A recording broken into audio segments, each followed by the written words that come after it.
Now, trebuchet works as a counterweight, pulls down, and it flings it up and over.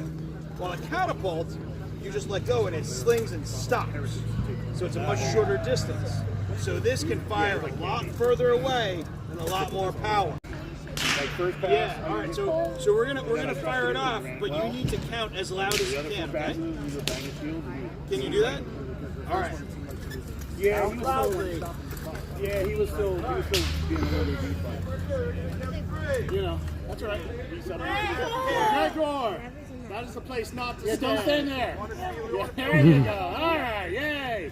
Safety tip number 5. That's why I still had it wrapped. Right. Wear your safety goggles. Okay, that'll protect you. 1, 2, 3.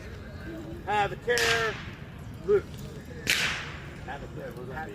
It's a Can you bend the pin? Before you fire it down range. Sit. Popular. 3, 2, 1, and pull.